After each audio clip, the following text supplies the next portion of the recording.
Good morning, good afternoon, everyone, and welcome to today's workshop on the role of civil society organizations in ensuring nutritious school meals for all.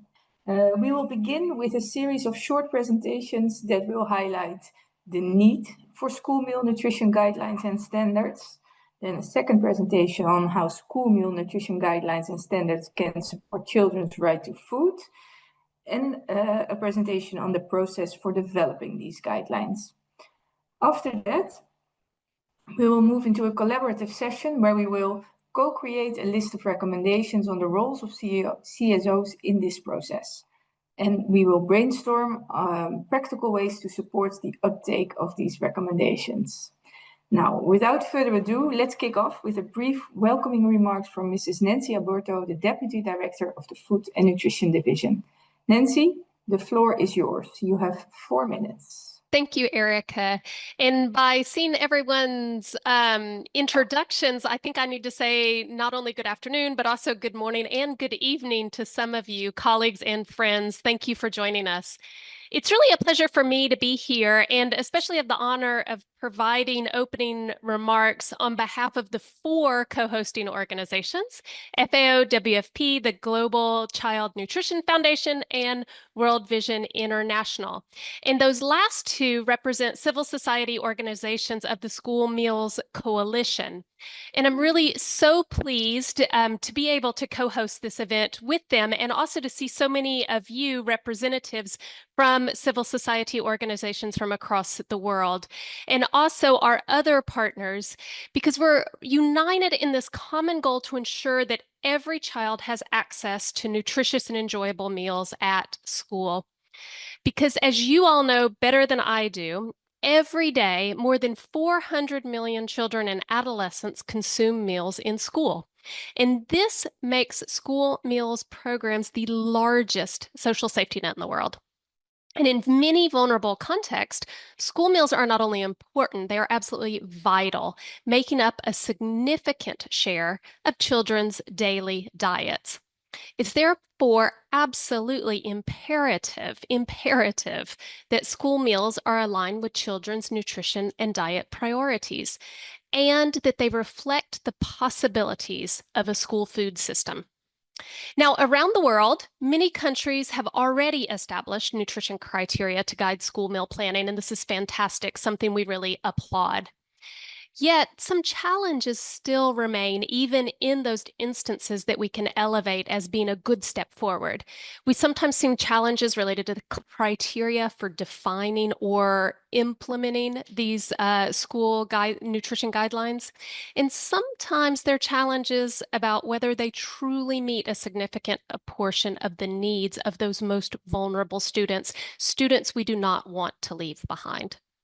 Now, to address this, FAO and WFP have jointly developed a global methodology for school meals nutrition guidelines and standards that go beyond the nutrient composition of meals, and this is what's really so exciting about it.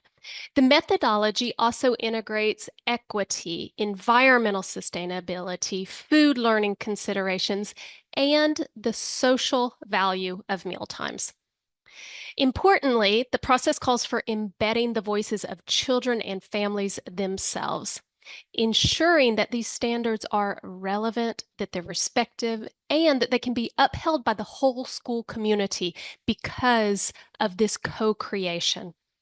Now, when such nutrition guidelines and standards are anchored in national policy and legal frameworks, and they are grounded in human rights, they can become powerful tools for protecting the right to adequate food in schools, as our colleague Claire from FAO will be sharing with us today. But distinguished colleagues, as I mentioned the importance of this work for protecting the right to adequate food, I really feel I would be remiss to not recognize that in the world today, there are children, there are boys, there are girls, there are also men and women in diverse places around the world that are being forced to go hungry. The United Nations strongly condemns the use of hunger as a weapon of war. And at FAO, we recognize that access to food is not a privilege. It is a basic human right. And I urge everyone who is able to raise your voice and wield your collective influence to ensure respect for international humanitarian law and international human rights law, including the right to adequate food. Now, returning specifically to school meals, civil society organizations play a crucial role in the process of nutrition guidelines and standards, wielding their full potential towards realizing this right to adequate food. Your advocacy, your technical expertise, and your community level engagement are essential, not only in calling for nutritionally optimal school meals, but also in supporting design, implementation, and monitoring of school meal nutrition standards that can be context-specific and inclusive. Today's workshop is designed to strengthen your important role in that effort. And I want to thank all of you who were able to complete the pre-workshop questionnaire. It has been extremely helpful for considering your perspectives and considering the presentations today and how to guide the discussions based on where you are.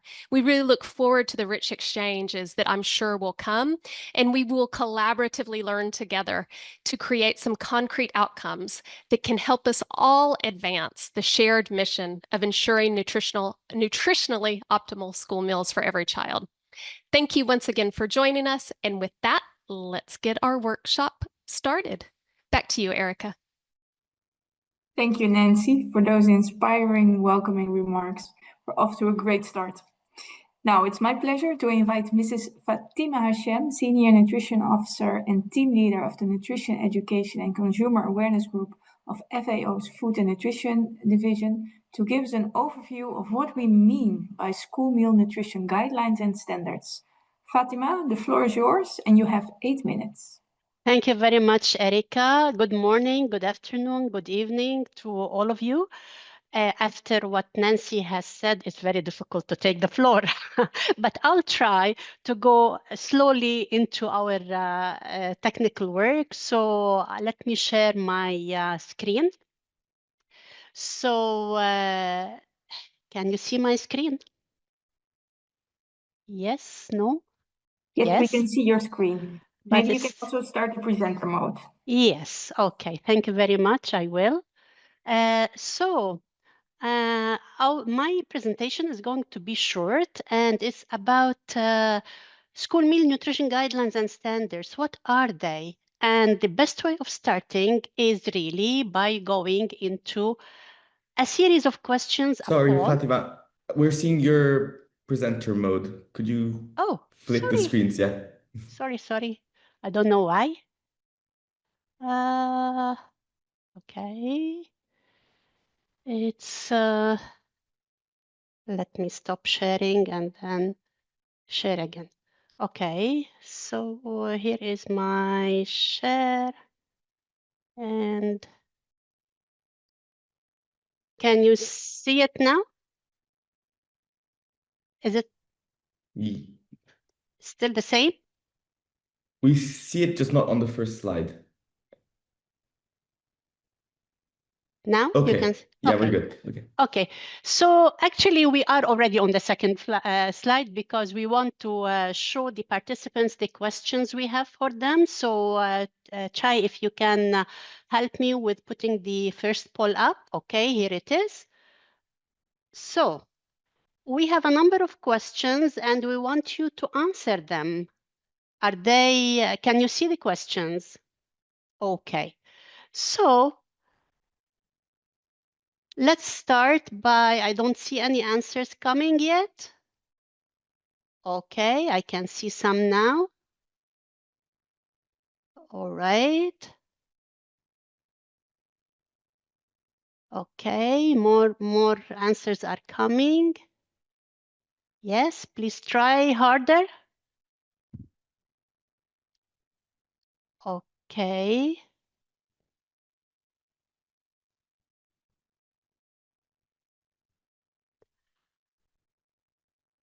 All right, so I think I'll keep it. I'll give it a couple more seconds, and then I'll stop the poll. Okay, let's stop now. So, what do we see? Can you see the results?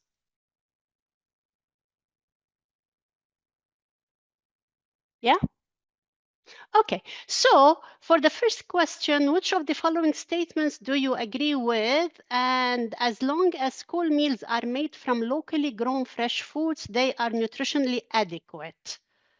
Okay, we have some positive answers there. All school meals globally should cover 1/3 of children's energy and nutrient requirements. Another like 18% of the questions. And then 38% of questions went to the process to ensure that school meals are nutritionally adequate begins at menu planning. Okay. And the last one is defining nutrition criteria for school meals is a multi-sectoral business. Okay, so out of the 4 answers, I will say that only the last one is a correct one. Why? Because we will see why.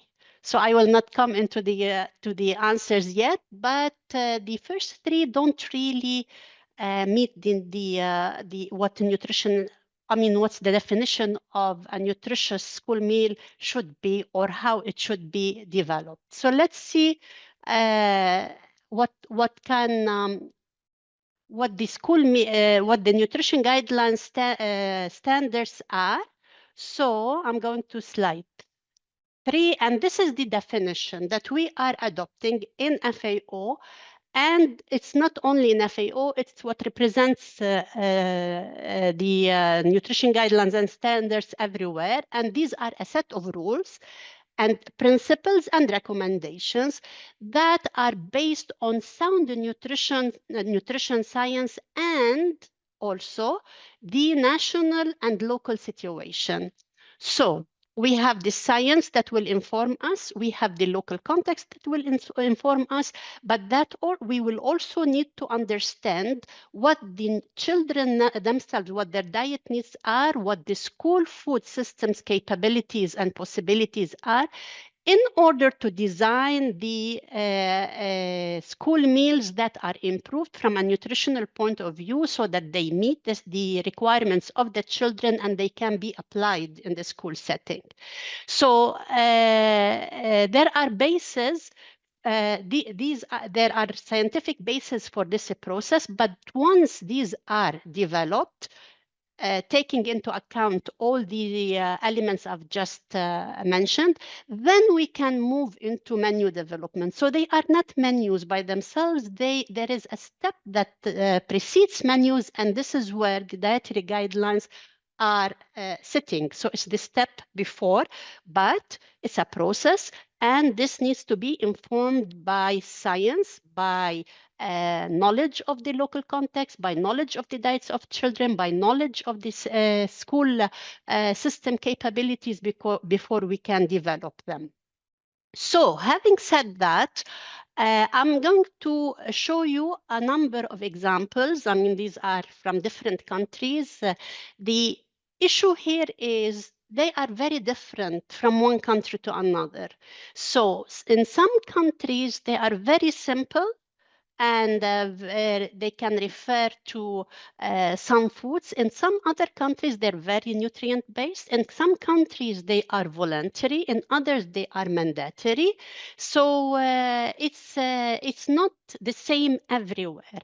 So the fact that they are not the same everywhere will and there's no clear process perhaps that is explained how they are set, can produce confusion.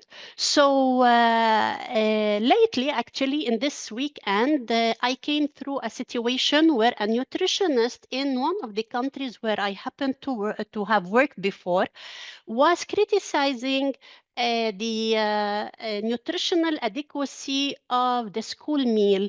And the school meal in that country actually was based on a pie that was like it's a pie that is fortified, in fact, with minerals and vitamins, but it's based on dates as a filling. And the nutritionist was criticizing that what could be in this pie that isn't nutritious. Of course, the nutritionist that didn't know about how this pie was developed didn't know that there is a standard that was set by the National Nutrition Institute of that country that decided on a certain level of fulfillment of in that pie of the nutrient and energy requirements for children. So what she saw is just the pie and the filling, but in fact, before that, a standard was set, and this standard was followed by the different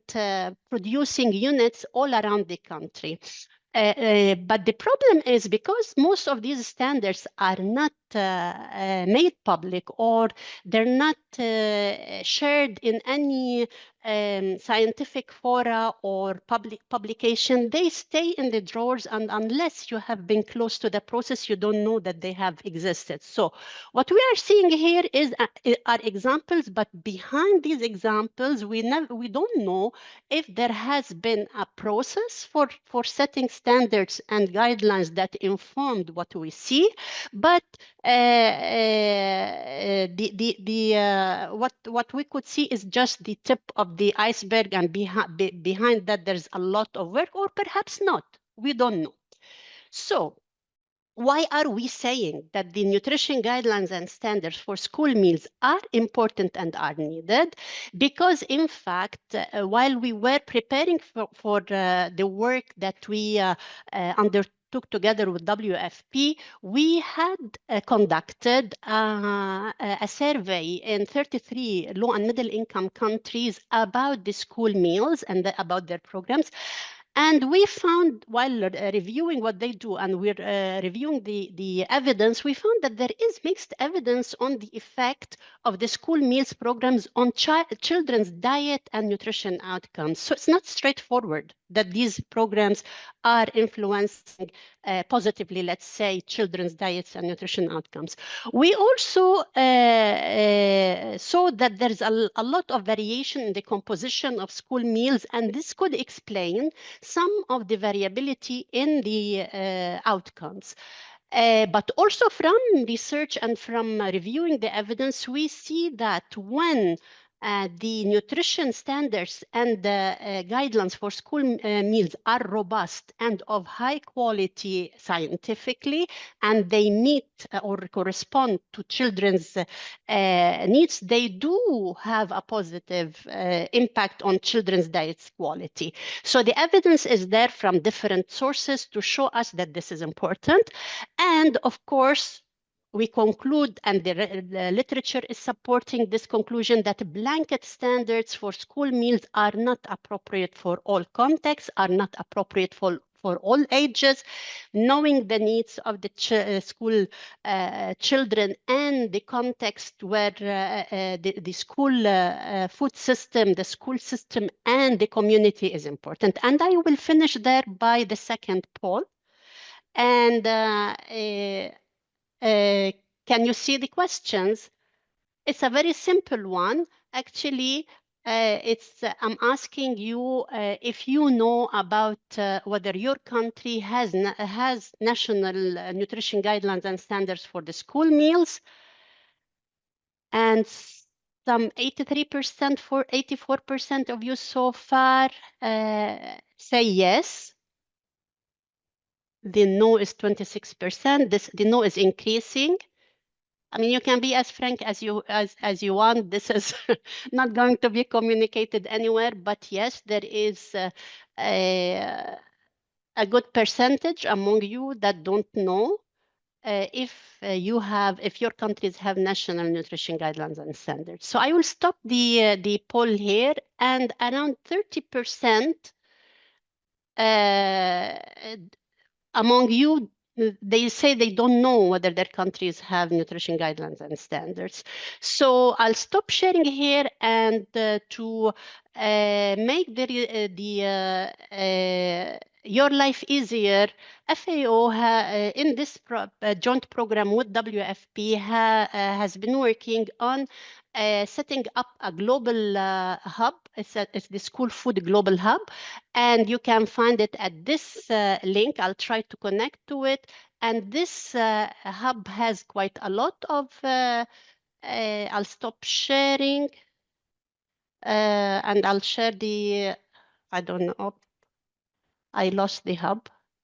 Yes, so I can just quickly show you this hub so that you can link to it at your own in your own time, free time, to see what information we have on your countries. This is not static, this is evolving, and more countries are being added. So we have grouped the countries by regions, and you can check whether your country or the country that you are working in is covered. If not, it doesn't mean that it's not going to be covered. It's just a matter of time. For Africa, for example, we have quite a number of them, and you can check for yourselves for the other region. Thank you very much. Melissa, did you want to say anything? No, okay. Thank you very much, and back to you, Erika. Thank you so much, Fatima. This is a great start to set the scenes for today's workshop. And also thank you for sharing the site of the School Food Global Hub. Now it's my pleasure to introduce Mrs. Claire Mason, Right to Food Advisor from FAO's Rural Transformation and Gender Equality Division, to describe why school meal nutrition guidelines and standards are critical for supporting children's right to food in schools. Claire, the floor is yours, and you have 8 minutes. Thank you so much, Erica. Colleagues, hello to everyone. It is an honor to be here with you today. There's no doubt that school meals can be transformational for children, their families, and their communities. And if these are to contribute to the realization of children's right to food, it is essential to apply human rights principles in their design. I had a chance to read your responses to the survey that was shared before today's meeting, and I have to say, I'm really encouraged by the general understanding that many of you have about the right to food, different concepts, and nutrition. In my presentation today, I will provide the legal and policy context, as well as how we can move from theory to practice to ensure full realization of this right, leaving no one behind. Next slide, please. So let's start by recalling that young people have rights. It may seem obvious, but it is highly relevant to school food and the design and implementation of nutrition guidelines and standards, so that we can ensure that the voices and needs of all children, youth, and their communities are considered, especially those who are most marginalized. Human rights, we know they're universal and they're interconnected. They belong to all people, all of us everywhere, regardless of who we are, where we live, and everybody is born equal in dignity and rights. The right to food is established in international law, and it's interconnected to the realization of other human rights, such as, for example, the right to education, the right to the highest attainable standard of health. In relation to children, the Committee on the Rights of the Child issued General Comment 15 in 2013, which expressly highlights the importance of school feeding for pupils so that they may have daily access to a full meal, which will enhance their health, their attention for learning, and increase school enrollment. It recommends that this be combined with nutrition and health education. So young people have additional protections that are set out in the Convention on the Rights of the Child from 1989, which specifies that childhood is entitled to special care and assistance. Next slide, please. Here you can see the International Human Rights Framework, and it includes the Universal Declaration of Human Rights, the International Covenant on Economic, Social, and Cultural Rights, and the Convention on the Rights of the Child, alongside many other international normative instruments. Together, these establish the right to adequate food, and it's widely accepted as having binding legal obligations. We know, for example, that the Convention on the Rights of the Child has 196 states parties, and the International Covenant on Economic, Social, and Cultural Rights has 173 countries, the states parties. So let's move on to the next slide. What then is the right to food? So many of you may be familiar, some may not. This is the General Comment 12 issued in 1999, which is the authoritative definition. Essentially, for children, the right to food means ensuring that every child, wherever they live, whoever they are, regardless of their economic background, should have access every day to sufficient, diverse, culturally appropriate, and nutritious, safe, and affordable food through sustainable means to ensure long-term availability and access. And schools, colleagues, provide the ideal space for contributing to a child's right to food. Well-designed and appropriate nutrition guidelines and standards are an amazing help. Next slide, please. General Comment 12, General Comment 12 also details that adequate food must be available, accessible, sustainably, and that governments have the legal obligation to respect, protect, and fulfill the right to food. And this means that they must facilitate, create the enabling conditions, or provide the right to food. And this includes public authorities such as schools and local councils. If we move to slide 6, there's an overriding duty of non-discrimination. This means that policies should be designed that prioritize the most vulnerable children and consider the needs, for example, of those with disabilities, those with different nutritional needs, and others who may face extra barriers. States must use the maximum of their available resources. This makes the right to food a budgetary and a policy priority. They should take immediate steps through policy, legislation, programs, and strategies to create this enabling environment for fulfillment of this right sustainably. That may include, for example, supporting local production, supporting nutrition education, school gardens, among others. So school meals, programs, and policies with appropriate nutrition guidance are an important part of these measures that schools can take and governments can take. And let's remember that these are binding obligations, and wherever there is a right, there must be a remedy. So there must be monitoring and governments must be held accountable. So let's move to the next slide. How then can the right to food be realized in practice? Well, we have the voluntary guidelines for the right to food, which were adopted in 2004. These set out a range of recommendations. Guideline 15, for example, talks about the need for safety nets for those who are most vulnerable. And Guideline 10 is specifically on nutrition. Guideline 10 emphasizes cultural adequacy of food. It links to the health for girls and boys and the need for policies and legislation that can define, incorporate, and regulate adequate nutritional standards at national level. Let's move to the next slide, please. So colleagues, we really need to apply a human rights-based approach in order to achieve this. It means making sure that international human rights law is the target, as well as the process by which we achieve it. So it means raising the knowledge also of both duty bearers, so our governments and our authorities, so they may know what they should be doing, as well as rights holders, so that they may understand and claim their rights. So the realization of the right to food may be the end goal, but it's also the process by which we can devise measures. And the right to food then provides a clear framework for action based on human rights. At FAO, we refer to these as the Panther Principles. And I'm setting them out here because I think these are very useful. Panther stands for participation and inclusion, accountability, non-discrimination and equality, transparency, human dignity, empowerment and agency, and the rule of law. And these Panther Principles can guide processes for developing comprehensive and adaptive nutrition guidelines and standards for school meals. They can be a key instrument then to safeguard the right to adequate food of children and adolescents in school. So let's keep in mind, colleagues, the Panther Principles when we move to the breakout rooms this afternoon and start devising actionable recommendations. Let's go to the next slide, please. Applying a human rights-based approach to the design of nutrition guidelines and standards for school food programs helps to maintain the overall objective as the realization of the right to food, while ensuring that the process in which the nutrition guidelines and standards are put into action is guided by Panther Principles. FAO, WFP, and partners have developed global methodology, as Nancy referred to earlier, to help guide the design and creation of nutrition guidelines and standards according to local and national context. And also we've devised a set of manuals which provide clear guidance for integrating nutrition guidelines and standards using the rights-based approach.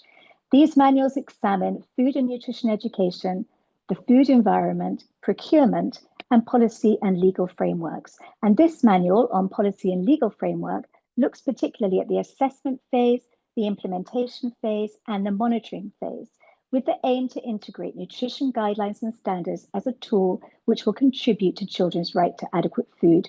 These manuals will be available early next year. So let's move to the next slide.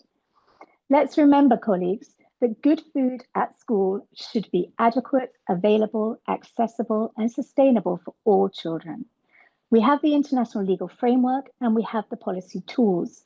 Your work as civil society organizations is really essential to ensure that governments understand their duties and that children, young people, and their communities know about their rights and can claim them. Together with Melissa and Fatima's team, we in the Right to Food team at FAO stand ready to support should you require further information. We hope that some of our reference materials will have been posted in the chat as I've been speaking or will be later. And I really look forward to staying with you as we hear from our next speakers and together work in breakout groups to come up with actionable recommendations that can serve to drive forward good food for school students in alignment with countries' international obligations. Thank you very much. Over to you, Erica.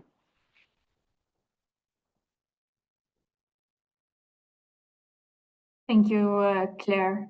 It was very interesting. Also good to hear about realizing the right to food as both an end goal as well as a process. At this point, I would like to remind all participants to ask any clarification question in the Q&A chat so we can direct them to the presenters after the final presentation that is coming up. So now I would like to invite our final presenter of the day, Mrs. Melissa Vargas, Technical Advisor, Nutrition Guidelines and Standards at the Food and Nutrition Division of FAO. Melissa, the floor is yours and you have 12 minutes. Yes, thank you. Thank you so much, Erica. And thank you, Fatima and Claire, for going through these presentations to explain and to put us on the same page of what we mean by school meal nutrition guidelines and standards and why we say that they're important to support the right to food of children in schools. I'm really delighted to be here today. This is a topic that is extremely close to our hearts here. And I'm happy also for the amount of people that we had completing our pre-workshop evaluation. And I just wanted to show one of the results that we have. This is the question that we asked on a scale to 1 to 5. How familiar were you with the process of developing nutrition guidelines and standards for school meal planning? And we're very surprised that the majority of you is shifted to the right, which means that many of you are already quite familiar with it. So we ask you to hang in there if what we are talking about is already common knowledge, but we hope that we will support some new developments today. And I just want to go back to what Nancy was saying in the beginning and to what Fatima mentioned. We have conducted several surveys and interviews in recent years, in the last 5 years, with government focal points and technical experts worldwide to understand really how they planned their school meal composition, or how they planned their what we call the actual menus of the school meals, what will be served to the children. And how do these nutrition criteria are integrated into policies and legislation, which is what Claire was also mentioning. And in these 5 years, we have seen that there is a critical guidance gap. While the evidence supports the effectiveness of robust school meal nutrition standards in improving children's diet qualities, many countries still lack of what we call official nutrition standards for their programs, meaning that they don't have official criteria for planning their school meals, even when these programs have explicit nutrition objectives.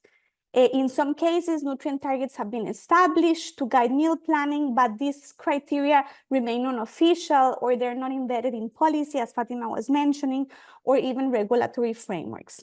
And then as a result, the implementation cannot be unknown, it can be inconsistent, and they can, of course, limit the impact on children's actual diets. At the same time, our research has shown that with the exception of a few high-income countries, unfortunately, there is often not a clear process from A to Z to determine what these nutrition criteria should be. And what is the actual databases for how these decisions are made. So a key challenge highlighted by the respondents that we have talked to is that there is no clarity in this process, and there is also really a lack of data on what children actually eat inside and outside schools throughout the day, making it very difficult to really establish data-informed criteria. Another important insight is that the process of setting these nutrition standards is often led by health technicians, and there is limited coordination with other stakeholders that are involved in school meal program implementation.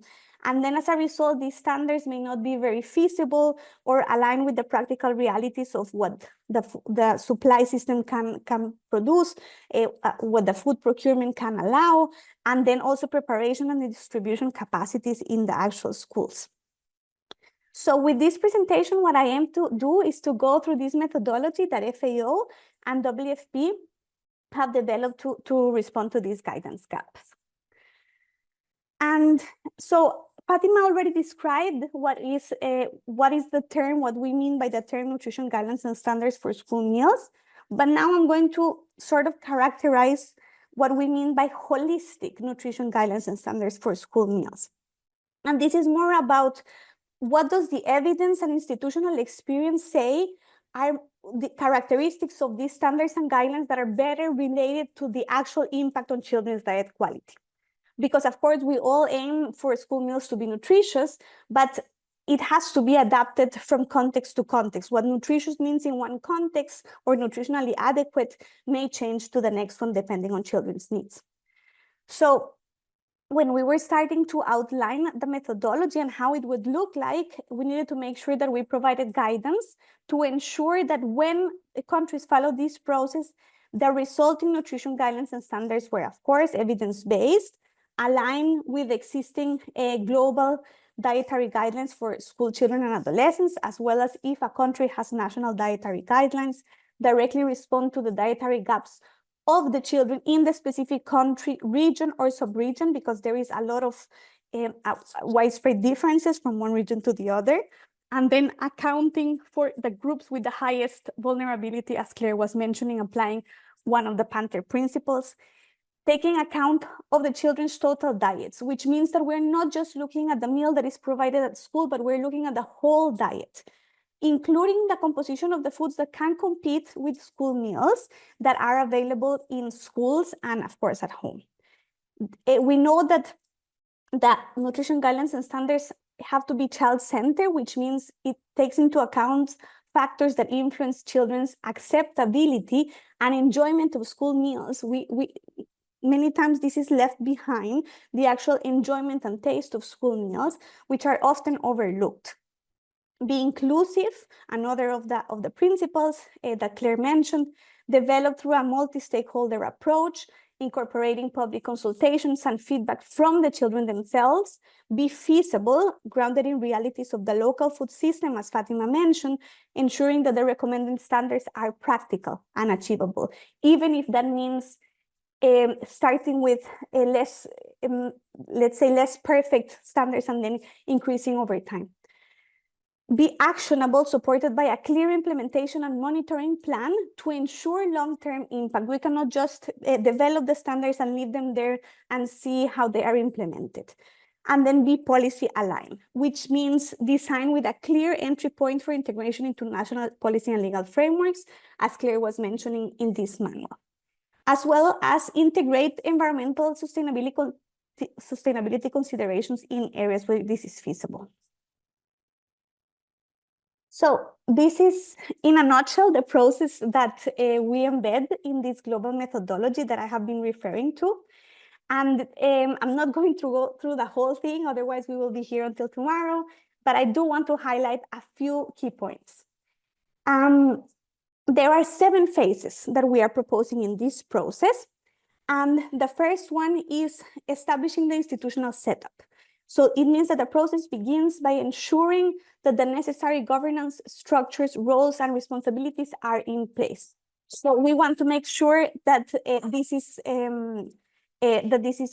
achieved and it is not started by one partner only.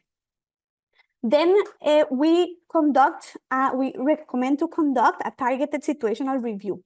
This includes assessing the food and nutrition situation of the school children and adolescents if they're targeted in the country, as well as other relevant factors that influence nutrition standards, as I mentioned. Importantly, this step builds on existing assessments that have been done in the country rather than starting from scratch. And I believe Heidi from GCNF will also tell us a little bit about that. Then we move on to the actual phase or step of defining the preliminary nutrition targets.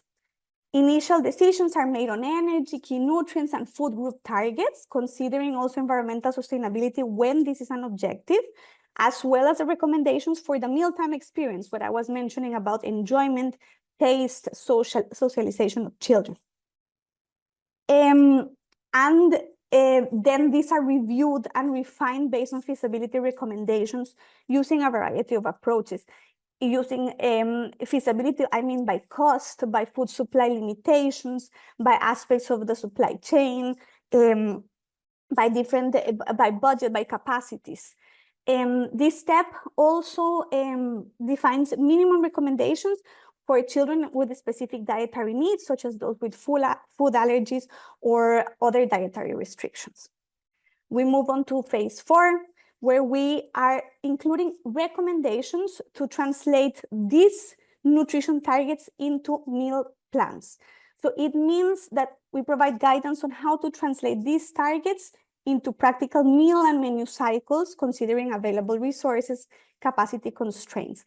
And then we propose a series of possibilities, including the software developed by WFP, the School Meal Plus menu planner, which makes it very easy because it's automated. We then have a phase on piloting and feasibility testing that, of course, it's better if it can be done, but we also provide alternatives when this is too costly and when there is time constraints for this process. And this allows for refinement based on feasibility and actual data on acceptability among the students and stakeholders.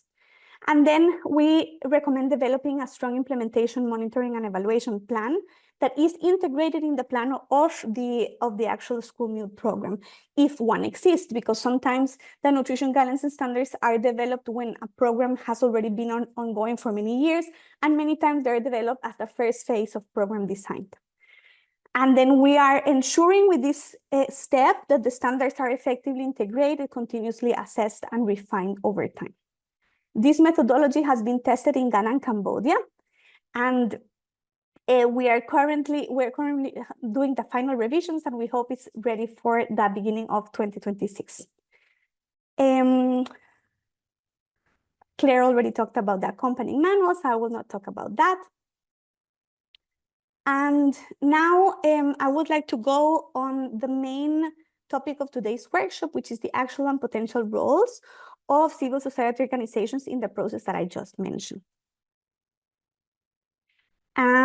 First, I would like to go back to the review to the evaluation workshop, to the pre-workshop evaluation results. And I have to say that also we were very surprised that the majority of you could also identify what are the roles in this process for CSOs, but we hope you rediscover new ones today. And we have about 70% that you have not been previously involved in this process, but there is a 36% of you who have, and we really count on you to support us with the recommendations that we will develop today, because you already have experience on this. Okay, so now here we tried to come up with some of the actual roles that already CSOs play in this process that I just presented, but also some potential ones that may still not, that there is still some advocacy, or there is still some opportunities for CSOs to be involved, to be more involved in these aspects. So in the first phase that I mentioned, which is the institutional setup, we see that there is a very important opportunity for CSOs to support the advocacy, the first advocacy for development of these standards, of these official standards, or revision or update, meaning if there is new evidence or if there are different contextual issues to support in this revision of the standards. So advocacy, evidence-based advocacy is very important, and I think in the panel we will have some examples for this. Also, it's an important role is to actually support multi-sectorality, ensuring that this process is not only led by health technicians, but also by the school food system stakeholders that I mentioned before. And then something very important is to participate as watchdogs or to detect conflict of interest that may affect the process. As we all know, there is always conflict of interest in all processes, specifically when we're talking about what this type of nutrition standards and what will be left in or left out of the school meal. So it's quite important that CSOs come here strongly on pressuring for conflicts of interest to be assessed and to be identified and to be assessed and to be addressed. In the second phase, where we review the evidence and the situation, we have seen that it's critical for CSOs to share relevant assessments that they have produced, even if in only one region of the country. This is very important because not all assessments are published, and we really need this data. It's very little data in the majority of countries that we work with, so it's quite important to share, even if they're not publicly available, or to share lessons learned. Participate as key informants to validate the results that have been found, and then supporting or leading new assessments that are needed, because this process, what we don't have, the evidence that we don't have, we really aim to come out with a list of data gaps or evidence gaps. And it's important that the organizations that have the role to support new assessments can come in and then address that gap. In the stage 3, we see that there are many, and I will finish, we have many experts, technical experts from CSOs that can participate as experts in the relevant working groups to define the nutrient targets, the food group targets, or even the mealtime considerations that I have mentioned. And then important at the end of this is to ensure to raise voices that all feasibility aspects are raised and considered, meaning that if you have experience or expertise on things that have not worked before, these are really raised during this process. In the step of validation, we have seen CSOs leading the way of ensuring that the public is aware of this process, is consulted, or that they lead the public consultations that come up after the standards have been developed. And then supporting voices that are normally not heard in the process, as we mentioned, in most vulnerable regions or parts of the school community that are normally not consulted in this process. In stage number 5, where we are recommending approaches to translate those nutrition guidelines and standards to actual menus and meals, we see that there is a lot of experiences from pilots, from projects, from programs that can come and share during this decision-making process and saying, this is too difficult, we have experience with this tool, with this software, we can help on this process of that we call translation. Number 6, on the pilot testing, if it is done as part of this process, definitely supporting the pilots. We know that CSOs have already been leading in this and supporting data collection for acceptability, for aspects of feasibility, or even unintended consequences that have not been considered before. And then in the final step of developing the implementation, monitoring, and evaluation plan, we know that there is very important roles in the actual implementation of advocating for the participation of the most vulnerable. As Claire was saying, this is something not automatic, and it has to be really embedded throughout the process. Sharing implementation best practices and lessons learned, particularly, is something that always tends to come out at the end, but we know that expertise and experience is there. And then supporting the transparent monitoring and evaluation. And I think this is also something that will come up in the panel, and we hope it comes in the process of the development of recommendations. And supporting inclusive capacity development, because we have seen that there are specific examples where CSOs have developed great capacity development programs for actual school level cooks, caterers, to be able to follow these standards when they are complicated, or to make them less complex. So this is a truly invaluable resource that can come from CSOs. And I will stop here, but you will see this slide in the next, in your group work. And over to you, Erika. Thank you, Melissa. Great to learn more about the potential roles of CSOs in developing the standard. And just before we move to you, I asked if there were any questions and to drop people to and ask people to drop it in the chat. And I see there was a question from Edna from WFP Nairobi, who responded to the presentation of Claire. So maybe Claire, before we go to a brief break, just a 5-minute break.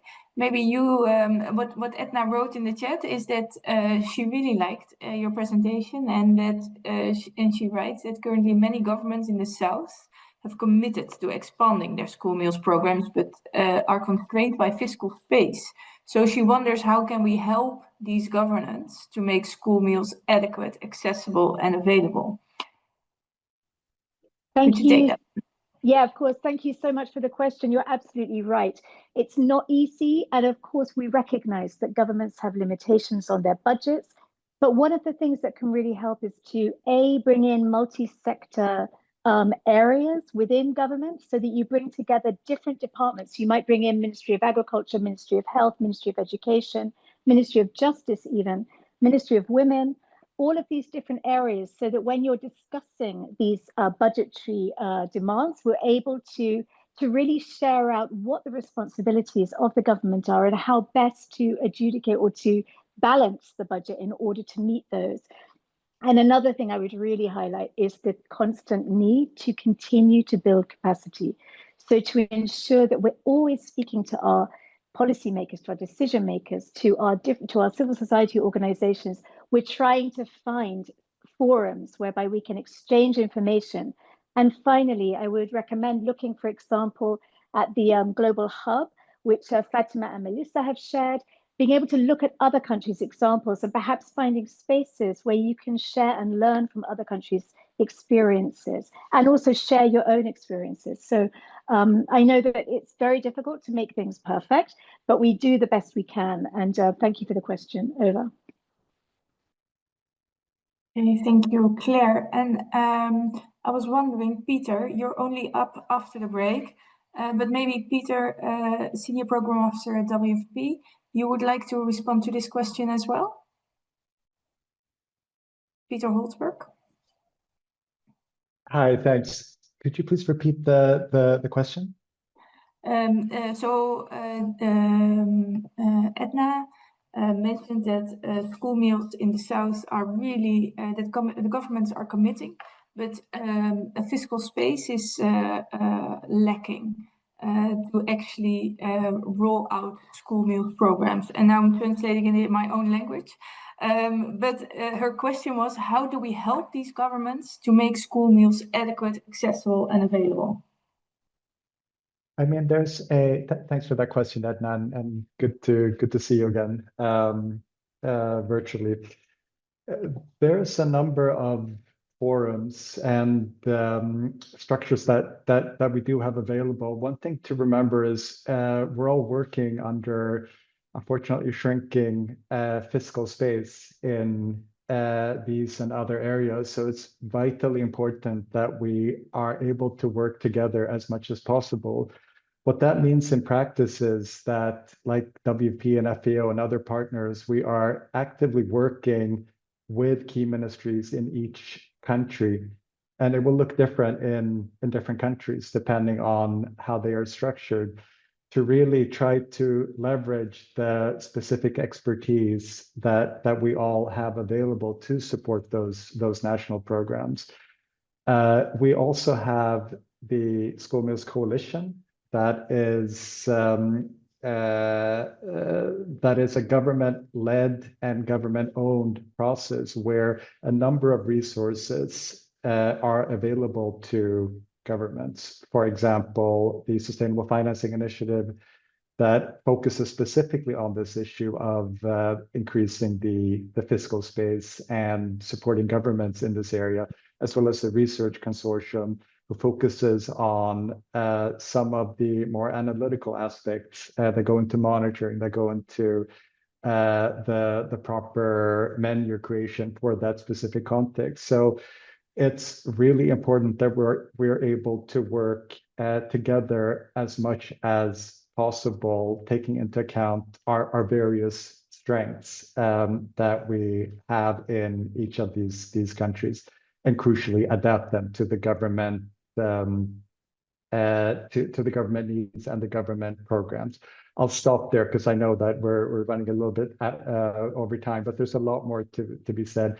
And I would encourage anyone who has additional questions on this to please reach out to our contacts, to those of us who are part of this this webinar. Thank you, and back to you, Erica.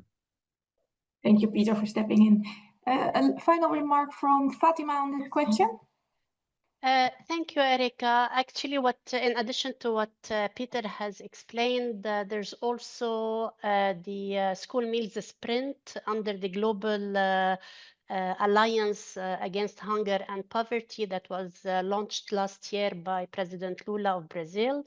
And the purpose of that initiative is also to support countries in expanding their school meals programs, including the financial, like supporting with financial resources, not from Brazil only, but from multi-donors. So there are many initiatives that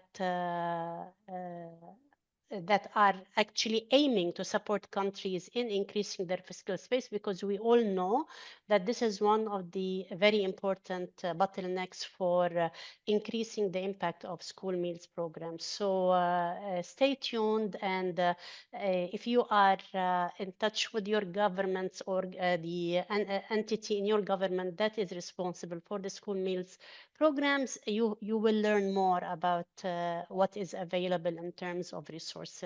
But of course, as you all know, that the landscape for funding is becoming less and less generous in comparison to what it was before. Thank you. And thank you, Fatima. Now, if you agree, then I suggest we take a 5-minute break to either stretch your legs or get a water or some coffee. So let's meet again in 5 minutes. Tai, can you start the clock, please?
Hope everyone has their coffee, tea, water at hand. Even had a chance to stretch your legs, maybe. We'll now move on to the second session of today's workshop. And I already called him on the spot just before the break. But it's my pleasure to introduce you to Mr. Peter Holzberg, Senior Program Policy Officer and Head of Program for School Meals at WFP. And Peter will be moderating our panel. Peter, over to you.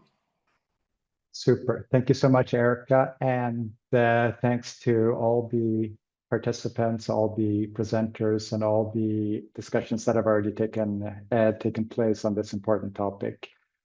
I'm very happy to be with you all during this workshop. We have a strong partnership obviously with FAO, but with all of the other organizations who are part of the organizing of this and who are participating. And it really links to that point that I mentioned earlier on the need for partnerships to move this important agenda of school meals forward. It's really the only way we can do this in a sustainable manner, and looking at all the different components and pieces that are part of a successful and a sustainable program. So with that, I would like to welcome our two next speakers, Mrs. Heidi Kessler, who's the Deputy Director at the Global Child Nutrition Foundation, the GCNF, and Dr. Nguyen An Vu, the World Vision Technical Program Manager for Nutrition, joining us from Vietnam. Welcome to you both. Now, I'm going to ask a couple of questions, starting first with Heidi and then moving to you, Dr. Vu. They're each the same, but obviously you'll be speaking from your specific context and on the basis of the organizations that you represent. And I understand, Heidi, that you will, as answer to the questions, you've prepared a couple of slides that I think you can go ahead and load. As I ask the first question, could you please give us a brief introduction to the global survey of school meal programs and explain how it addresses aspects such as nutrition criteria and standards? Heidi, over to you. Thank you very much. This was a wonderful first hour. I have learned a lot, and I appreciate very much to WFP FAO for putting together this methodology, as well as recognizing the importance of sharing it directly and specifically with CSOs to help us all understand the role that we can play as well. So I am honored to be able to give a quick overview of the global survey of school meal programs and how it can contribute to this effort. In seeing the individuals who had responded and initially registered, I realized that some background on the survey would be helpful. So the Global Survey of School Meal Programs was launched in 2018, and it is a comprehensive data collection on national and large-scale school meal programs worldwide. No matter the age of the program, no matter the implementer, we invite all governments of the world to submit their standardized information.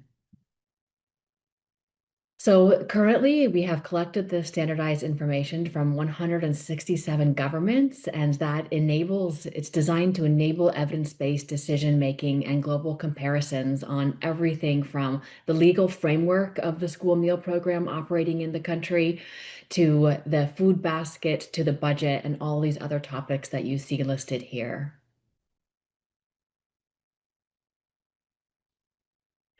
So this global survey has been completed 3 times so far for school years that began in 2017, 2020, and 2022. Over 167 governments have participated in this process that represents 73% of the population, and it's established a proven and trusted methodology for government engagement in providing their indicators for school feeding.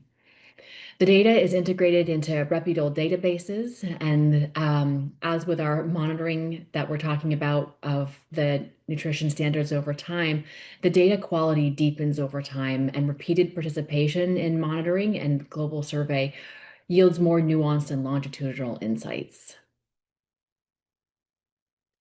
I wanted to talk specifically about the measures that the global survey captures around national laws, policies, or standards related to school meal programs. So it is fairly common for countries to have a law, policy, or standard that is specific to nutrition in the context of school meal programs.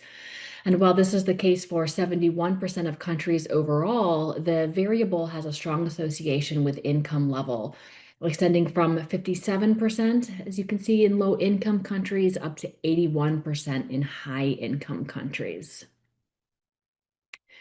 In total, about 60% of countries had a law, policy, or standard specific to health in the context of school meal programs, and this value was at 58% for food safety, 33% for agriculture, and 18% for the environment.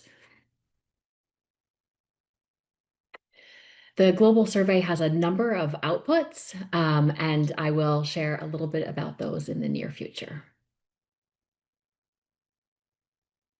Back over to you, Peter. Great, thanks, Heidi. If we stay on this topic a little bit, could you speak a little bit to how this survey has contributed to the global monitoring of these nutrition criteria and standards? Thank you. So the results that I just shared allow us to have a global understanding of where countries are in their laws, policies, and standards. But where I'd like to take us next is looking specifically at country level data and how it can support the implementation and monitoring of the standards. So of all of these outputs, I'm going to zero in on this third item here, the country reports. For every government that completes a global survey, we return back to them a visualized output of their responses. And the idea is to allow governments to use this information to advocate for their programs, to identify gaps, and to set goals about where they want to go moving forward.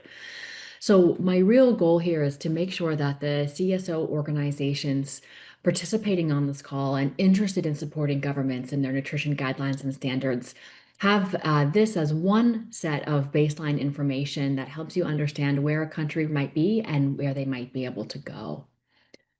So I'm going to zero us in. I picked one country. I picked Cambodia because I knew that they were actively engaged in this process of testing this process with FAO and WFP.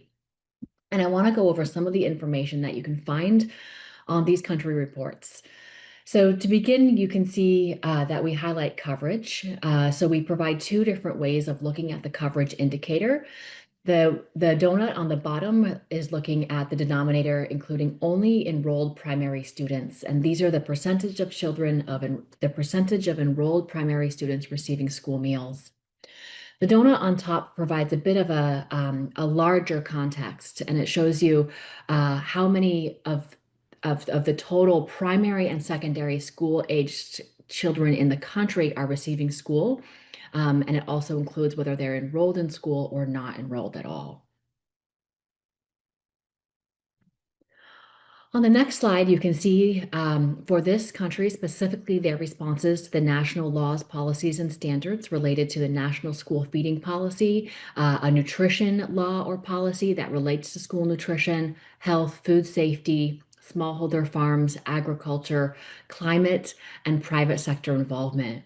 So as we heard from Melissa and others earlier, school nutrition guidelines and standards can go well beyond the nutritional aspects of what's made up on the plate to include some more comprehensive aspects as well.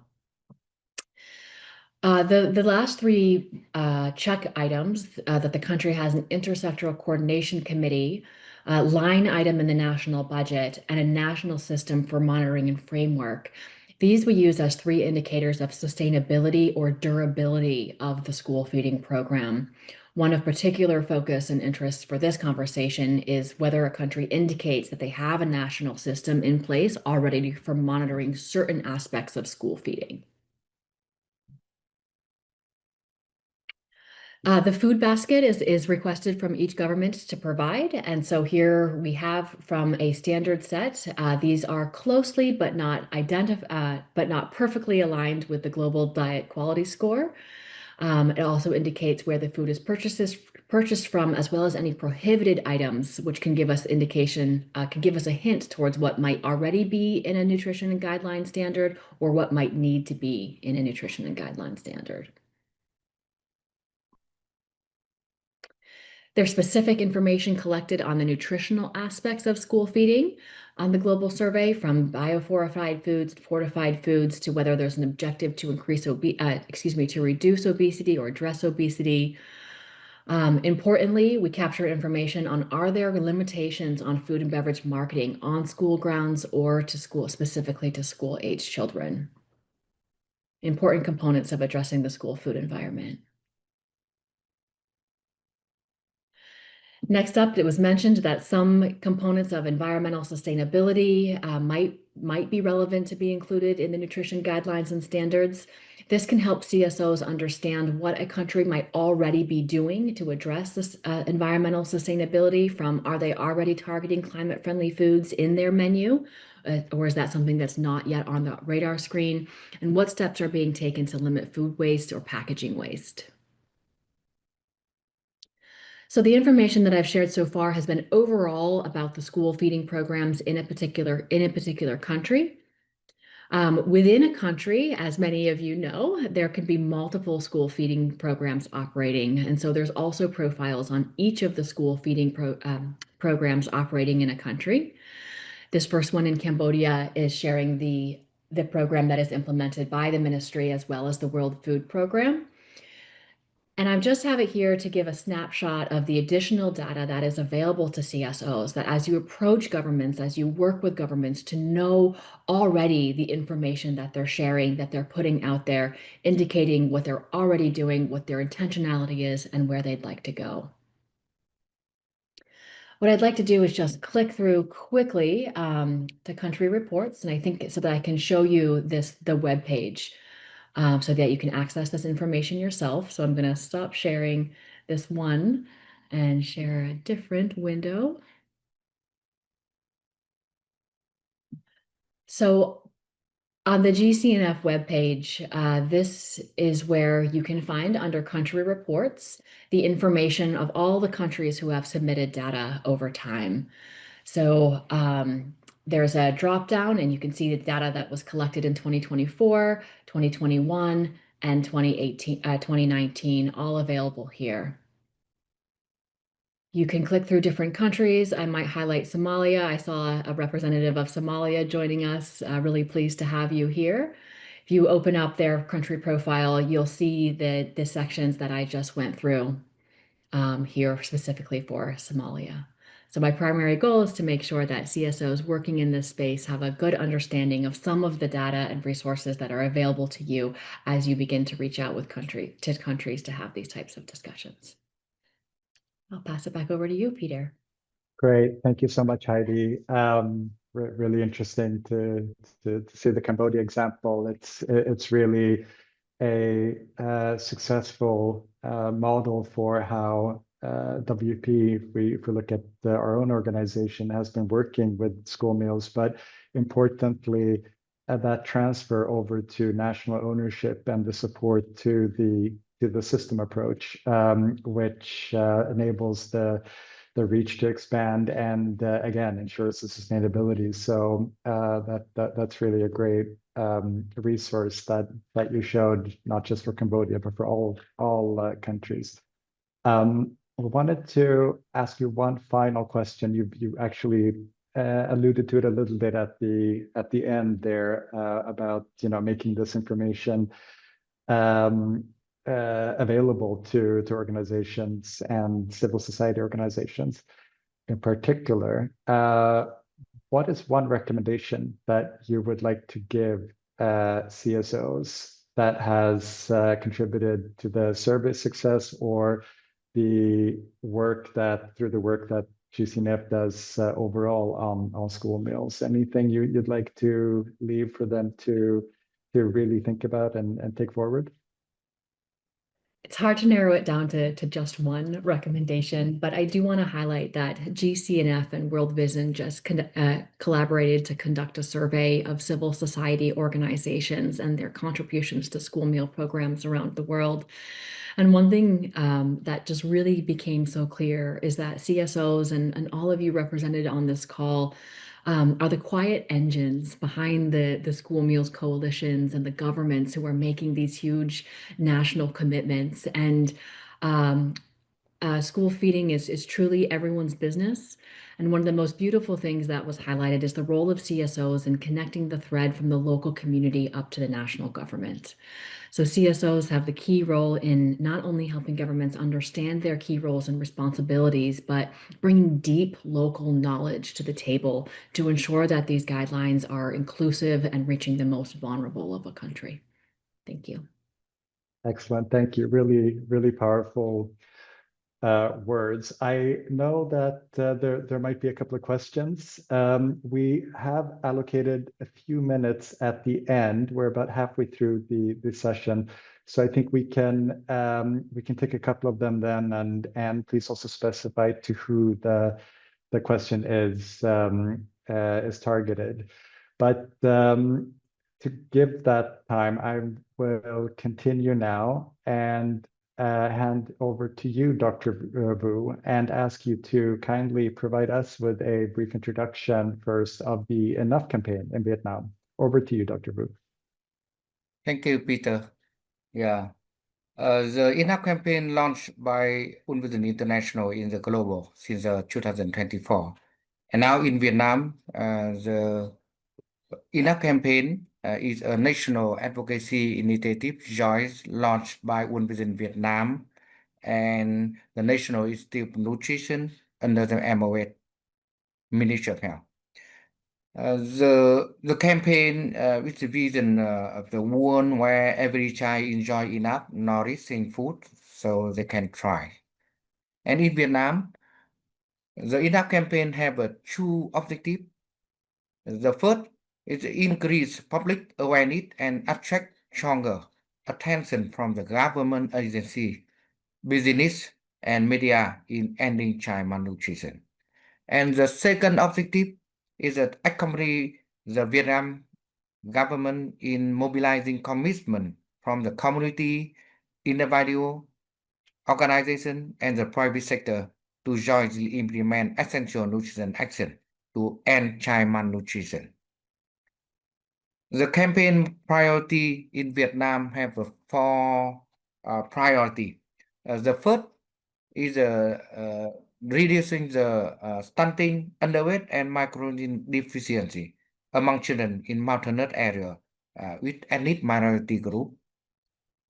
The second is to build climate change and nutrition resilience.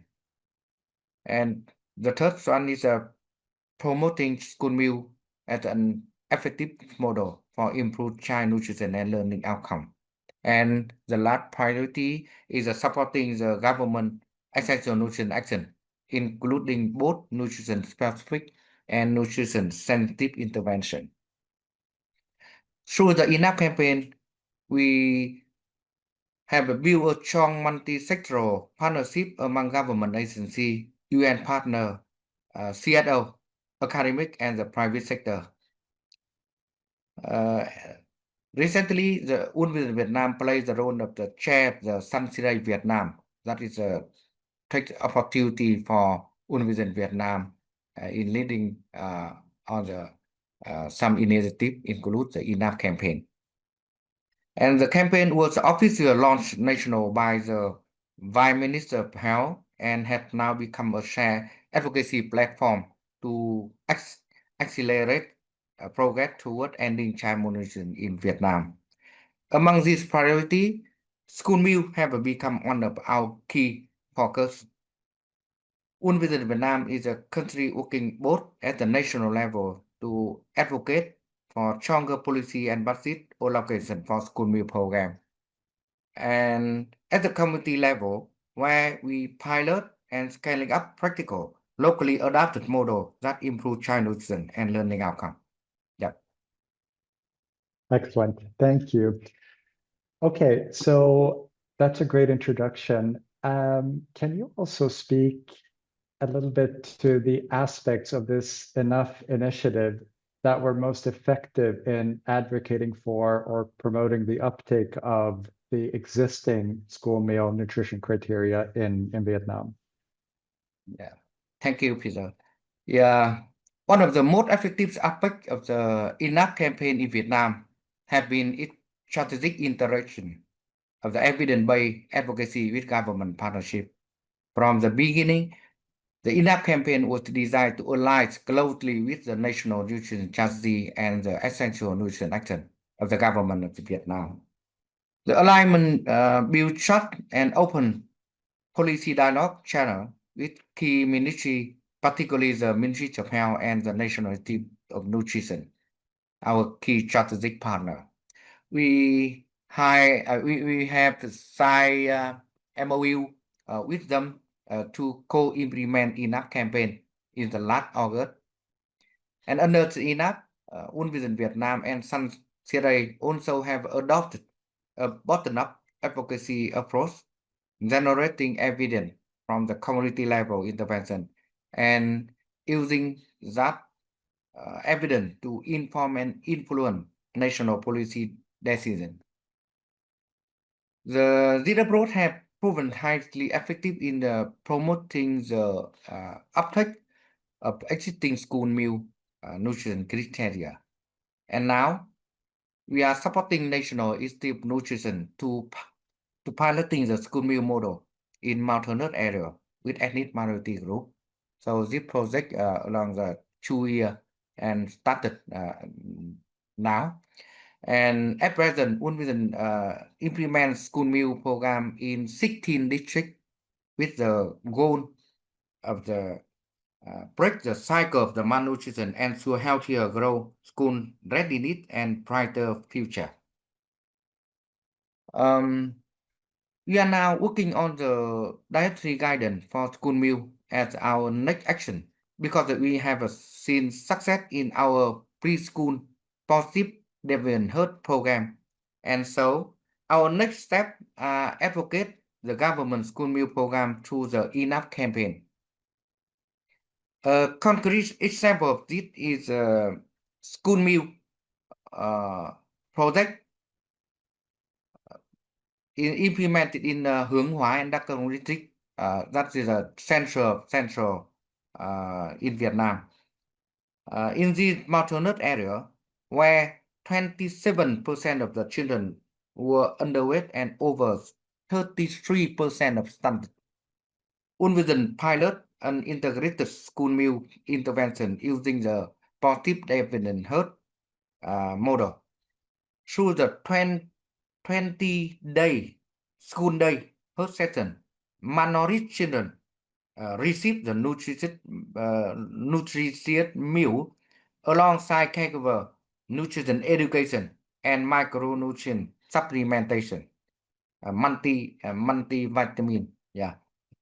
This is considered as an integrated feeding program in school for improve the nutrition status of the children in school. Especially in the mountainous area with the minority children, where have a high malnutrition rate.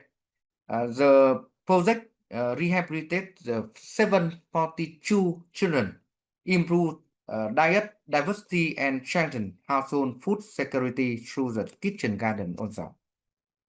The success of this model provides strong context-specific evidence for Unvision Vietnam advocacy under the ENAP campaign. It demonstrates that community-led, locally sourced school meal model could effectively meet existing national nutrition criteria while addressing the local challenges such as dietary diversity and resource constraint. By presenting this evidence through the ENAP multi-stakeholder platform, includes the joint advocacy event with National Institute of Nutrition, Sunseray, and UNICEF, Unvision Vietnam successfully positioned school meal as a strategic intervention within Vietnam National Nutrition Framework. This evidence is now being used to advocate for the development of the national dietary guidance for school meal and the integration of the positive Devon herd model into government program. Finally, I mean that the most effective aspect of the ENAP advocacy have been the first alignment with the national priority and leadership to ensure government ownership, and the second is the evidence-based advocacy ground in successful of the community model like Đắk Rông and Hướng Hóa, where Unvision Vietnam that implement the school meal project. And the last one is a multi-sectoral collaboration through the Sunseray and technical partner to amplify the message and promote the adoption at scale. Thank you. Thank you, Dr. Vu. Really, really comprehensive. I'm going to end with asking you the same question that I asked Heidi Kessler from GCNF. What is one recommendation that you would like to share with other civil society organizations that has contributed to your initiative's success? Yeah, thank you. We are aware about the role of the CSO in Vietnam. The key recommendation for other CSOs should be to build strong partnership with the government and work collectively through the multi-sectoral platform to ensure sustainable impact and policy effect. In Vietnam, we have some platform like Sunseray Vietnam and Nutrition Technical Working Group. So that is a very useful for CSO to do the joint advocate. Through the ENAP campaign, Unvision Vietnam has learned that policy advocacy for school meal become more effective when it is built on the collaboration, evidence, and community voice. In practical, this means the first, work closely with government national coalition on the school meal, use local level advocacy to promote community-led monitoring and accountability, ensuring that policy reflect the children's voice and the reality of the local community. And we conduct some forum with different topic relation with the child nutrition, includes the school meal. So the children join the nutrition dialogue and raise their voice with the government leader. So that is a very good channel. And the second is to mobilize the civil society. Join a list national coalition on the school meal, use local level advocacy to promote the community-led monitoring and accountability, ensuring that policy reflects the children's voice and the reality of the local community. And the third one, I think the CSO can showcase the best practice, highlight successful example of the school meal program, especially the applying the climate smart approaches, supporting the local farmer, involving children in the program design, sharing such evidence and story strengthen advocacy message. And the fourth is to strengthen the financing and advocacy. CSOs can support the government in developing the long-term financing plan and technical guidelines, such as the nutrition pyramid for healthy dietary development. Recently, One Vision Vietnam collaborated with the National Institute of Nutrition to develop the nutrition pyramid. So, based on this technical document, so the school meal program can apply for developing the healthy dietary in the school for the children in the school. Yeah, that is story example. Yeah, use the storytelling, social media, and public event to engage the donor, partner, and the public. So through the platform, CSA in Vietnam can work together and join some activity relation this area. Yeah. Ultimately, the success of the enough so that the collaborative advocacy grounded in evidence and community experience can drive real policy change. CSO can play a vital role not only as an implementer but also as a strategic partner in shaping national nutrition and school meal agenda. Yeah. Thank you. Thank you so much, Dr. Rowe. That was a lot unpacked in terms of the key takeaways. But I think it really is indicative of the importance of CSOs in these in the success of school meal national and local programs, given their role, given their ability to reach all communities, and the fact that they do represent the communities where they are active. So thank you so much for that. The time is up actually for this session, but I did want to give the opportunity for maybe at least one question, Melissa, if you and Erica would allow. I know that there was a gentleman who had his hand up. Or Melissa, did you get the written question? Yes, Peter, it's in the, I will send it to you right now. Okay, you should have it in your chat.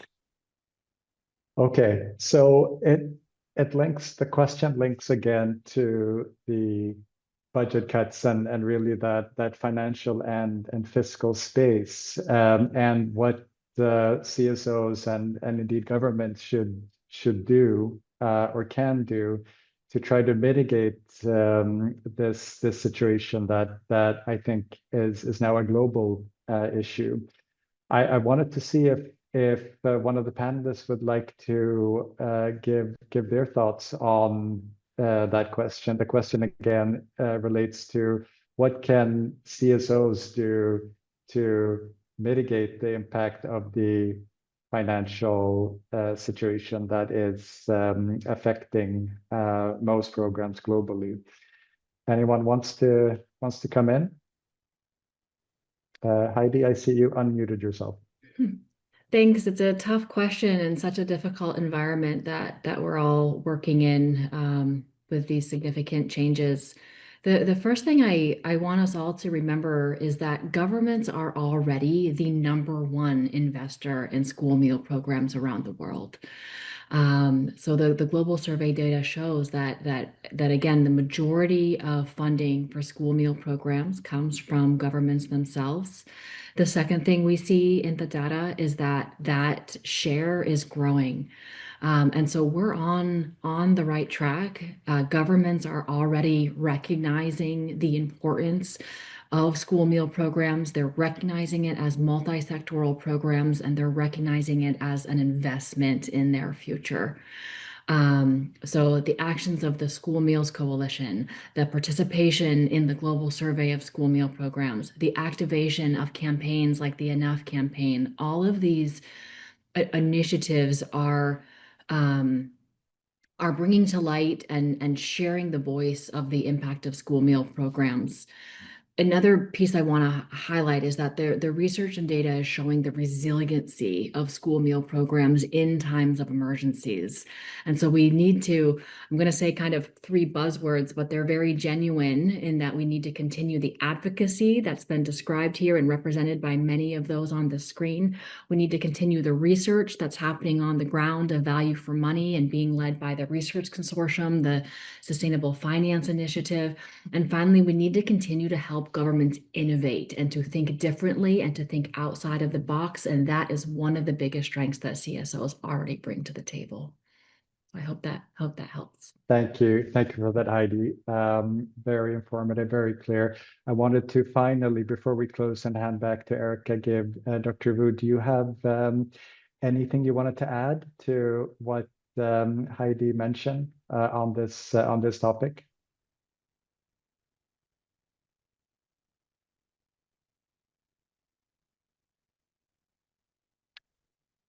Dr. Wu, I think we might have lost you. Okay. I think we might be experiencing some technical difficulties on that, so we can move on and have that great answer that you, Heidi, gave to that very difficult question.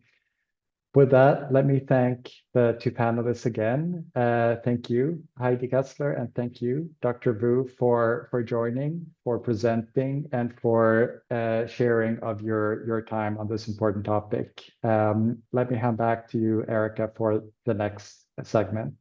Thanks again. Bye. Thank you, Peter. Thank you, panelists, for the insightful discussion and your examples. Now I would like to give the floor back to Melissa to guide us through our key activity of this workshop. Melissa, the floor is yours. Yes, thank you. Thank you so much, Eric, and thank you so much for the panelists for the wonderful insights we had. Now I want to give over the instructions for our activity of the day, which we are really counting on you. And what we aim to have is to have a short list of recommendations coming from civil society organizations for civil society organizations on what you see are your main roles in this process of developing, advocating for developing, implementing, and monitoring nutrition guidelines and standards for school meals. So we will have some simple instructions for this exercise. We will split into 3 meeting rooms, and each meeting room will be assigned to one level of action of CSOs. Concretely, group 1 will be assigned to community or local level CSOs, group 2 to national level CSOs, and group 3 those who work more at the regional or international level.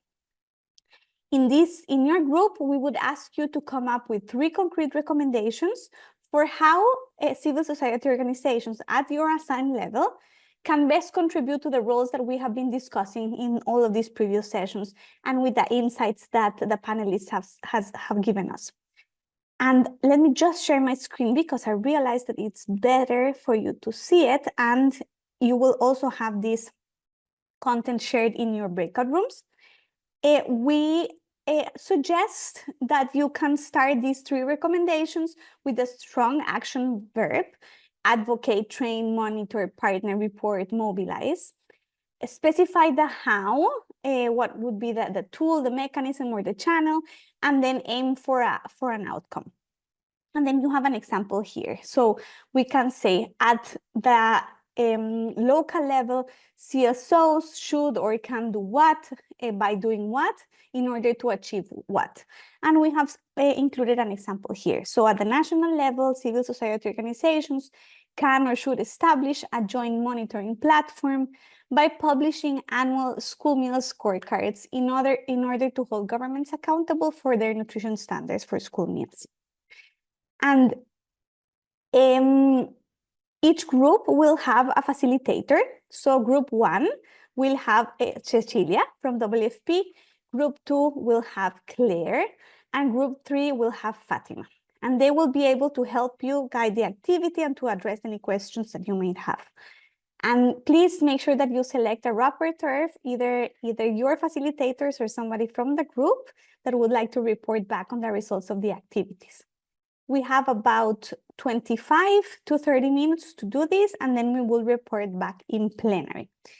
You will all also have this image presented in your breakout rooms to help you to help you look at the actual and potential roles of CSOs in this process, just to guide the discussion, and you can use it as you think is most appropriate. I know it's difficult to reduce it to 3, but I hope that this will only be the beginning.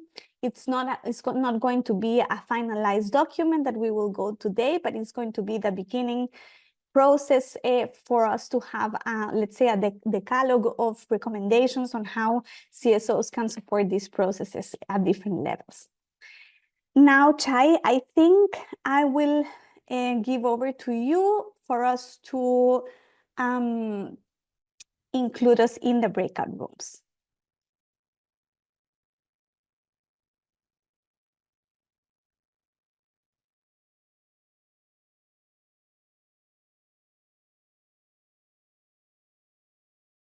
Back, everyone. I think just give some minutes for people to come back to plenary.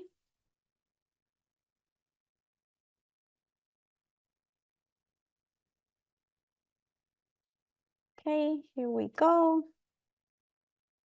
Welcome back, everyone.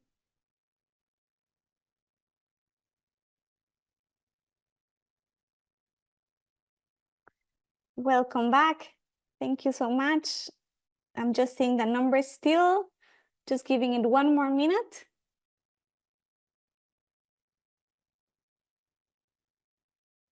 Okay, so just in the interest of time, because we need to finish the workshop on time, I will go right to it, and I will start with the group that talked about the level of CSOs at the local level.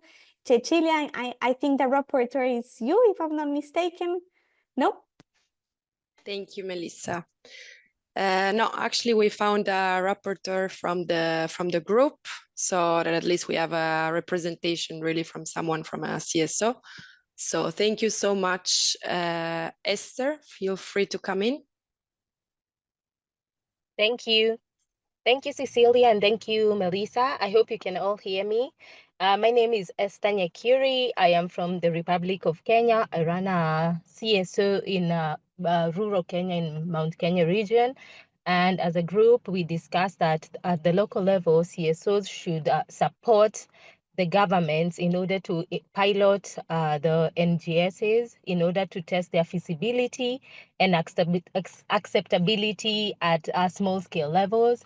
This could be done in schools, small schools, and then the pilot could be scaled to county levels in the case of a country like Kenya, and then at a national scale. And the second point we established was at local level, CSOs should gather multisectoral and local preference and input and knowledge in order to mobilize local expertise, skills, and resources in order to make the NGSs holistic and context specific, because feeding is also based on cultural norms, socioeconomic factors, as well as dietary needs for a specific group. So we encourage that all sectors be consulted and included, from parents to all the school stakeholders like chefs, cooks, and as well as the government. And at the local level, we also encourage at that point that CSOs should monitor the NGSs by conducting monitoring exercises and gathering data at the local levels in order to keep the government accountable, because we are the implementing partners. So we should work hand in hand with the government to ensure that whatever is discussed is not just left in boardrooms and should be implemented for the benefit of the children who are the beneficiaries. Thank you. Back to you, Cecilia. Thank you so much, Esther. Super well captured. And thank you for the group, also for the active participation and the very valid recommendations. Back to Melissa. Thank you, Esther and Cecilia, for this. This is very, very concrete to the point. We really appreciate them. And we will make sure to clean them up and to put them in a document that we will circulate afterwards, after this workshop, to all of you to see if you want to add any more inputs. And then we will also circulate it wider for other CSOs to comment. So again, this is only the beginning, and we really appreciate these 3 very concrete, very useful recommendations at local level. So just to recap for everyone, it's recommendations on the supporting piloting, gathering multi-sectoral local inputs and knowledge to ensure that all points of view and expertise are taken into consideration in the development of the nutrition standards, and then support monitoring exercises and gathering data at the local level. Thank you so much, Cecilia. So now over to the group that was facilitated by Claire. Claire, do you have a rapporteur? Thank you. Yes, we do. Thank you so much, Melissa. Thank you, colleagues. We had a really active group, and Sadiq very kindly offered to be our rapporteur. Please step forward if you're there and can hear. Sadiq, that would be great. Over to you. Thank you, Claire. Hello, Melissa, and also the participants. For us, we had 3 concrete recommendations. I think I will share my screen if that is possible, so that everybody can see. Let me try to check. Okay. Okay, you can all see my screen, right? Yes. Okay, good. So the first recommendation we have is around mobilization and advocacy.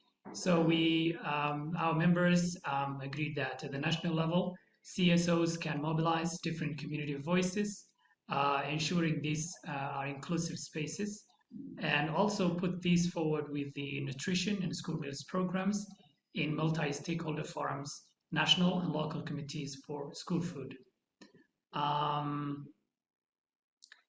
The second one is around, we said at the national level, CSOs can establish national monitoring framework to monitor levels of acceptance and experiences of beneficiaries of school food and the level of compliance with national standards, and for regular supervision of access, equity, and to evaluate impact with indicators. The last one is around participation. So we said CSOs can partner or participate in research for nutrition, system building at national, local level with academia, national entities to provide knowledge, information from different geographical areas of countries to bring about capacity development and compare different experiences across regions and stakeholders. So these are our 3 recommendations. Thank you. Thank you so much, Sadiq. This is wonderful. And again, very concrete, very specific and explicit recommendations at the national level. And definitely we will put them as part of our decalogue to circulate with others also to gather more input and to refine them as well. Thank you so much to you and Claire. Fatima, I give over to you. We also have a rapporteur for for international. Thank you very much, Melissa. Muhammad Berro has kindly accepted to be our rapporteur for this session. So Muhammad, do you want to share with the rest of the participants what the group came up with? Thank you. Thank you very much. Can you hear me well? Yes. Okay, perfect. Thank you. So in our group at the international level, we mainly looked at, we thought that we should focus at the advocacy point, actually, to support the uptake of the NGS when existing, and to raise the appetite of a policymaker for taking up the new approach in developing NGS, and also to popularize the existence of NGS development methodology. This is a good way to push it forward at the international level. And we also talked about sharing experiences, actually, and to make sure that to facilitating the sharing of experiences on how countries come up with their NGS and faster regional collaboration and experience exchanges, and also capacity development and training at the international level to implement the NGS development. And we also talked about supporting government in research to improve governments in terms of the basics for decision making and also NGS development process. And we also talked about the promotion of children's involvement, children themselves to be involved in the nutritional dialogues, and also to support research and private and public partnership investment. And we did also mention the accountability and M&E, although we mentioned that M&Es must be done at the national level because they know better the local context. But at the international level, we can advocate for M&E and accountability and to monitor for each country to show the data that have been collected at the national level. And so we can also push for countries to maintain the good quality of food at school. They are the major points that we have discussed in our group. Wonderful. Thank you so much, Mohammed and Fatima. I think that we have our more than 10 recommendations. So definitely we have put them all together. We will refine them and then we will circulate back to you with all the participants that registered for this workshop to gather additional inputs. And then, so the idea is that we create these 10 recommendations, we refine them, we circulate them with other CSOs, and then that we could use it as a tool to advocate for the concrete and the comparative advantage of CSOs in this work, in the development and implementation and monitoring of nutrition guidelines and standards. So this is definitely the first starting point, and we're very happy with the results of this. Erika, if you allow me, I will just go straight to the next session, which we hope is very short, because we acknowledge that we have taken a lot of your time.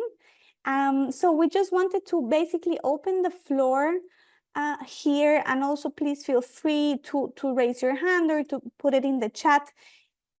Once you have heard these recommendations that came from you, what do you think are the next steps, or which are the channels that you would see in promoting these recommendations to enhance the actions by CSO in these processes? I know that I think perhaps Heidi left, but one of the main things from GCNF and from World Vision is the CSO group from the School Meals Coalition would be a good opportunity for starting to disseminate these recommendations and to ensure that governments know what is the comparative advantage that CSOs bring to the table. We as FAO and WFP also have our channels to promote this and to see which roles do can CSOs play. But we just wanted to ask you if you had any concrete recommendations on how which channels or which opportunities that are coming up could be used for promoting these recommendations that you have just developed. And please feel free to comment on the chat or to come in.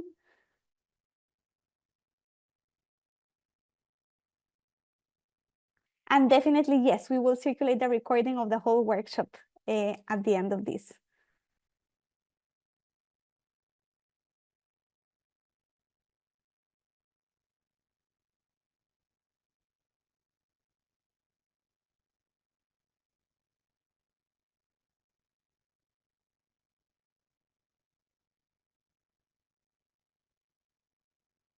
Maybe Fatima, you want to come in, or Cecilia from WFP, or Claire, if you know any of upcoming opportunities for the promotion of these recommendations. I know I already mentioned a few, the CSO group of the School Meals Coalition, but perhaps also in the right to food arena, it's something that we can also take advantage of.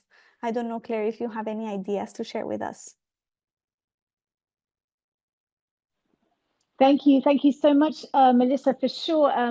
In relation to upcoming events, we know the Committee on World Food Security is coming up on the 24th, 20th, I think, to the 24th of October. Hopefully there will be spaces there, undoubtedly. And likewise, activities will be having a thematic dialogues on the right to food in Geneva next year. So if there are opportunities or spaces, please count on us to try and put voices across. For sure, these are spaces where we really need to generate the knowledge about the coalitions. And of course, there's also areas like the World Health Assembly next year in Geneva, which takes place, and other global activities or forums. And I think that there's a link in the chat to the Right to Food website. Usually, if you go there, you'll find a number of different activities that may be coming up that could be of interest. And Melissa, we can always connect on those. Over to you. Thanks. Thank you, Claire, so much. So you mentioned the CFS, the Committee on World Food Security, and the thematic dialogues on the right to food as important avenues to popularize and to disseminate these recommendations. So repeating again, the CSO group of the School Meals Coalition. Fatima, over to you.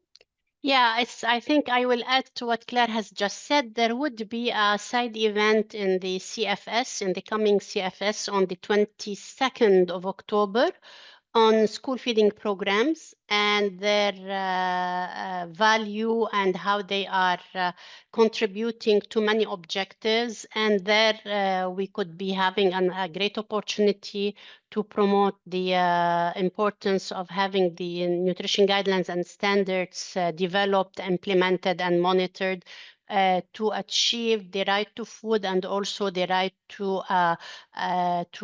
nutrition, I mean, which is integrated in the right to food, but based on science and evidence and local context, as we've been talking about during this session. 22nd of October.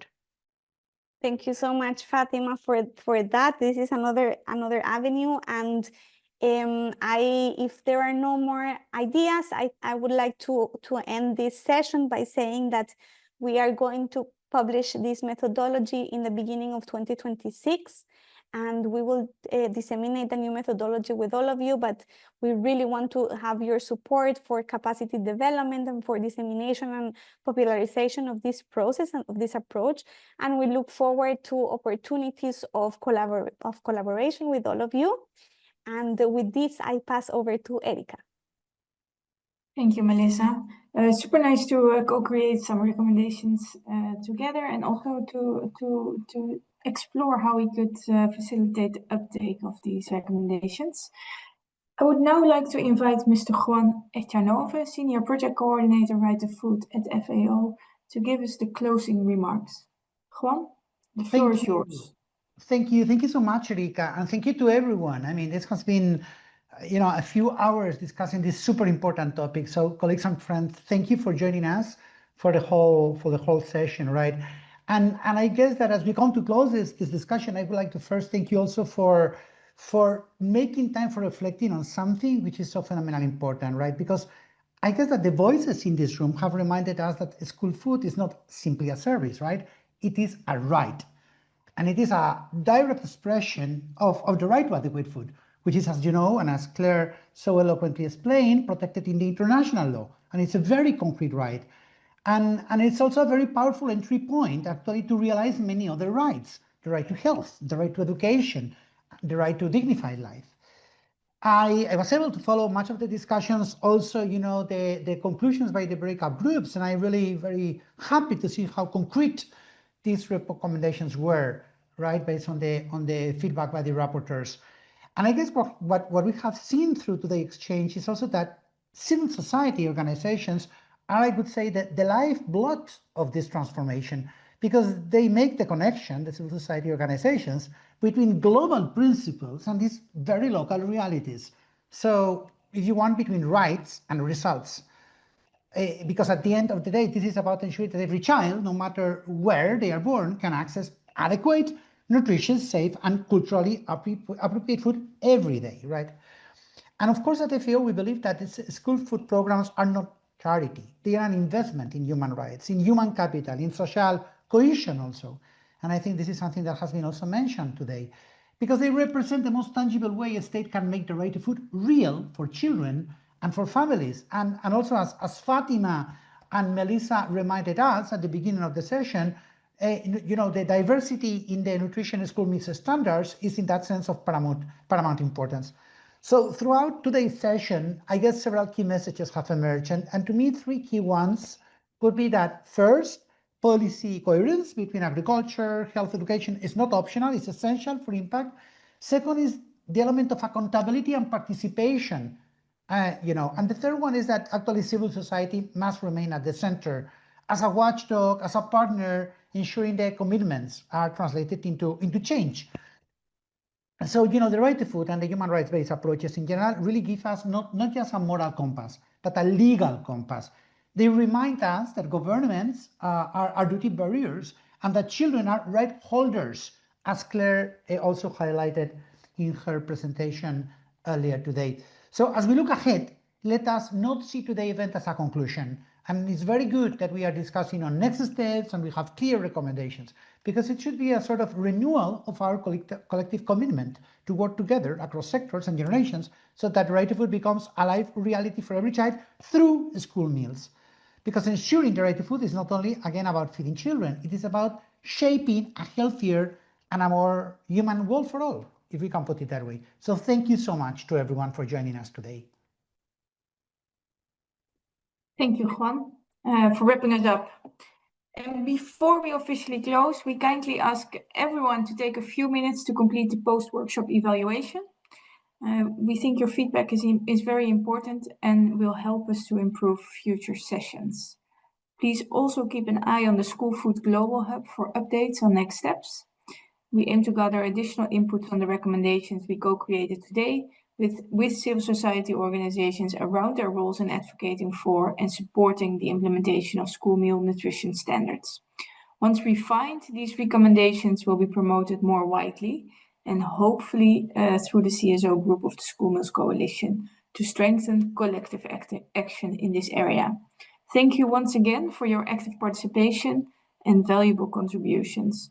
I would like to thank all of our speakers and panelists of today, as well as our colleagues behind the scenes that helped in planning, preparing, and conducting today's workshop, especially Chai and Maria from FAO, Matt and Carolina from WFP, Diane from World Vision, and Emily from the Global Child Nutrition Foundation. Thank you all very much, and wishing you a good continuation of your day.